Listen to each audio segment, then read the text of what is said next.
Hello, and welcome to Sleep Cove, the podcast and YouTube channel to get a great night's sleep. This is Alice in Wonderland, Chapter 7, where she meets the Mad Hatter.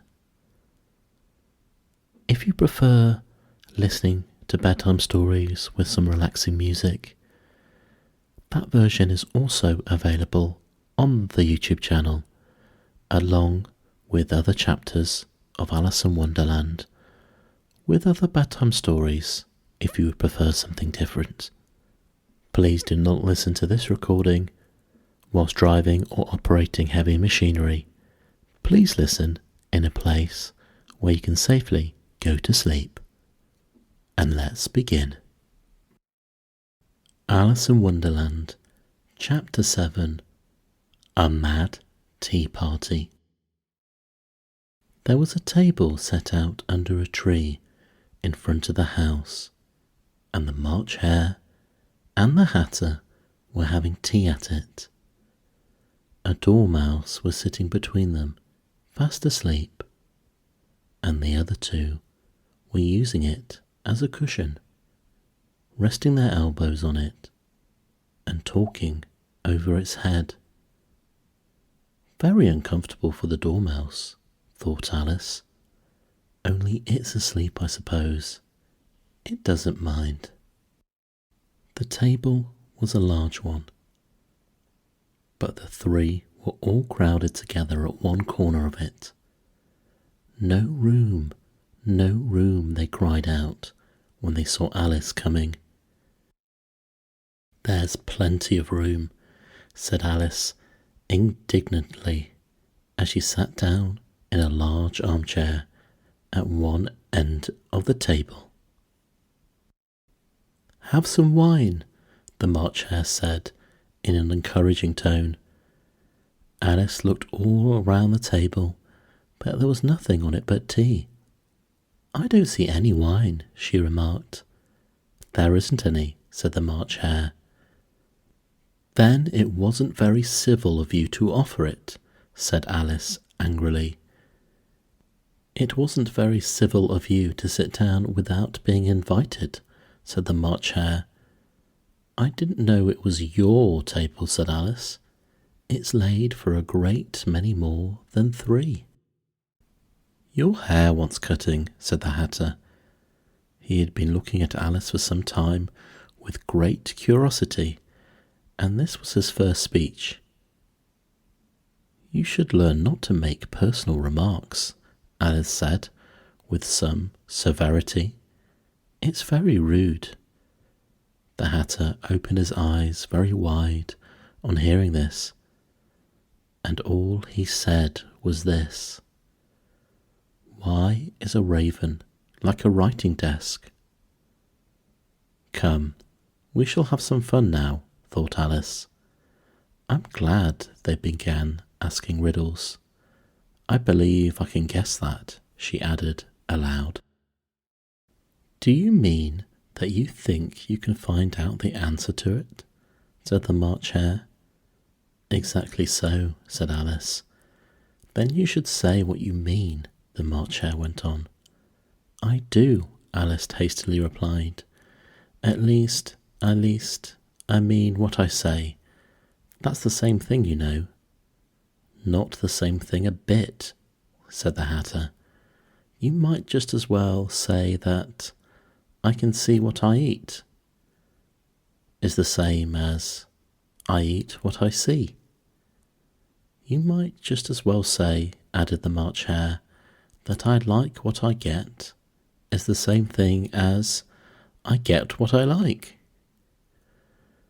You might just well as say, added the Dormouse, who seemed to be talking in his sleep, that I breathe when I sleep is the same thing as I sleep when I breathe. It is the same thing with you, said the Hatter, and here the conversation dropped, and the party sat silent for a minute, while Alice thought over all she could remember about ravens and writing desks, which wasn't much. The Hatter was the first to break the silence. "What day of the month is it?" he said, turning to Alice. He had taken his watch out of his pocket and was looking at it uneasily, shaking it every now and then and holding it to his ear. Alice considered a little and then said, "The 4th. "2 days wrong," sighed the Hatter. "I told you butter wouldn't suit the works," he added, looking angrily at the March Hare. "It was the best butter," the March Hare meekly replied. "Yes, but some crumbs must have got in as well," the Hatter grumbled. "You shouldn't have put it in with the bread knife." The March Hare took the watch and looked at it gloomily. Then he dipped it into his cup of tea and looked at it again. But he could think of nothing better to say than his first remark. "It was the best butter, you know." Alice had been looking over his shoulder with some curiosity. "What a funny watch," she remarked. "It tells the day of the month and doesn't tell what o'clock it is." "Why should it?" muttered the Hatter. "Does your watch tell you what year it is?" "Of course not," Alice replied very readily. "But that's because it stays the same year for such a long time together." "Which is just the case with mine," said the Hatter. Alice felt dreadfully puzzled. The Hatter's remark seemed to have no sort of meaning in it, and yet it was certainly English. "I don't quite understand you," she said as partly as she could. "The dormouse is asleep again," said the Hatter, and he poured a little hot tea upon its nose. The dormouse shook its head impatiently and said, without opening its eyes, of course, just what I was going to remark myself." "Have you guessed the riddle yet?" said the Hatter, turning to Alice again. "No, I give it up," Alice replied. "What's the answer?" "I hadn't the slightest idea," said the Hatter. "Nor I," said the March Hare. Alice sighed wearily. "I think you might do something better with the time," she said, "than waste it in asking riddles that have no answers." "If you knew time as well as I do," said the Hatter, "you wouldn't talk about wasting it." "It's him." "I don't know what you mean," said Alice. "Of course you don't," the Hatter said, tossing his head contemptuously. "I dare say you even spoke to time." "Perhaps not," Alice cautiously replied, "but I know I have to beat time when I learn music." "Ah, that accounts for it," said the Hatter. "He won't stand beating. Now, if you only kept on good terms with him, he'll do almost anything you'd like with the clock. For instance, suppose it were 9 o'clock in the morning, just time to begin lessons. You'd only have to whisper a hint to time, and round goes the clock in a twinkling. 1:30, time for dinner." "I only wish it was," said the March Hare, said to itself in a whisper. "That would be grand, certainly," said Alice thoughtfully. "But then, I shouldn't be hungry for it, you know." "Not at first, perhaps," said the Hatter, "but you could keep it 1:30 as long as you liked." "Is that the way you manage?" Alice asked. The Hatter shook his head mournfully. "Not I," he replied. "We quarrelled last March, but just before he went mad, you know," pointing with his teaspoon at the March Hare. "It was at the great concert given by the Queen of Hearts. I had to sing 'Twinkle, twinkle, little bat, How I wonder where you're at. You know the song, perhaps? I've heard something like it, said Alice. It goes on, you know, the Hatter continued, in this way. Up above the world you fly, like a tea tray in the sky. Twinkle, twinkle. Here the dormouse shook itself and began singing in its sleep. Twinkle, twinkle, twinkle, twinkle, and went on so long that they had to pinch it to make it stop. Well, I'd hardly finish the first verse, said the Hatter, when the Queen jumped up and bawled out, He's murdering the time, off with his head. How dreadfully savage, exclaimed Alice. And ever since that, the Hatter went on in a mournful tone, He won't do a thing I ask. It's always 6 o'clock now. A bright idea came into Alice's head. Is that the reason so many tea things are put out here? She asked. Yes, that's it, said the Hatter with a sigh. It's always been tea time, and we've no time to wash the things between whiles. Then you keep moving round, I suppose, said Alice. Exactly so, said the Hatter, as the things get used up. But what happens when you come to the beginning again? Alice ventured to ask. Suppose we change the subject, the March Hare interrupted, yawning. I'm getting very tired of this. I vote the young lady tells us a story.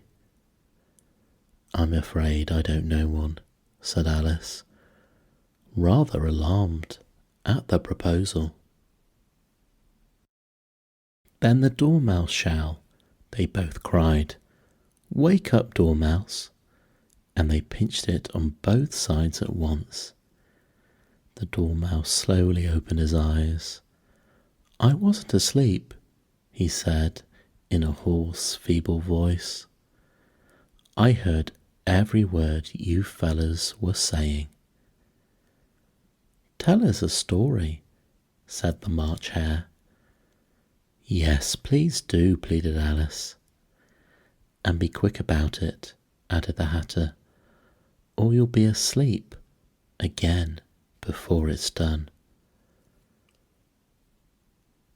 Once upon a time, there were 3 little sisters, the Dormouse began in a great hurry, and the names were Elsie, Lacey, and Tilly, and they lived at the bottom of a well. What did they live on? Said Alice, who always took a great interest in questions of eating and drinking. They lived on treacle, said the Dormouse, after thinking for a minute or two. They couldn't have done that, you know, Alice gently remarked. They would have been ill. So they were, said the Dormouse, very ill. Alice tried to fancy to herself what such an extraordinary way of living would be nice, but it puzzled her too much, so she went on. But why did they live at the bottom of a well? Take some more tea, the March Hare said to Alice very earnestly. I've had nothing yet, Alice replied in an offended tone, so I can't take more. You mean you can't take less, said the Hatter. It's very easy to take more than nothing. Nobody asked your opinion, said Alice. Who's making personal remarks now? The Hatter asked triumphantly. Alice did not quite know what to say to this, so she helped herself to some tea and bread and butter, and then turned to the Dormouse and repeated her question. Why did they live at the bottom of the well? The dormouse again took a minute or two to think about it, and then said, "It was a treacle well." "There's no such thing," Alice was beginning very angrily, but the Hatter and the March Hare went shh, and the dormouse sulkily remarked, "If you can't be civil, you better finish the story for yourself." "No, please go on," Alice said very humbly. "I won't interrupt again. I dare say there may be one." "One indeed," said the Dormouse, indignantly. However, he consented to go on. "And so, these three little sisters, they were learning to draw, you know." "What do they draw?" said Alice, quite forgetting her promise. "Treacle," said the Dormouse, without considering at all this time. "I want a clean cup," interrupted the Hatter. "Let's all move one place on." He moved as he spoke, and the Dormouse followed him. The March Hare moved into the Dormouse's place, and Alice rather unwillingly took the place of the March Hare. The Hatter was the only one who got any advantage from the change, and Alice was a good deal worse off than before, as the March Hare had just upset the milking jug into his plate. Alice did not wish to offend the Dormouse again, so she began very cautiously, "But I don't understand. Where did they draw the treacle from?" "You can draw water out of a water well," said the Hatter. "So I should think you could draw treacle out of a treacle well. Eh, stupid?" "But they were in the well," Alice said to the Dormouse, not choosing to notice this last remark. "Of course they were," said the Dormouse. "Well in." This answer so confused poor Alice that she let the Dormouse go on for some time without interrupting it. "They were learning to draw," the Dormouse went on, yawning and rubbing its eyes, for it was getting very sleepy. "And they drew all manner of things, everything that begins with an M." "Why with an M?" said Alice. "Why not?" said the March Hare. Alice was silent.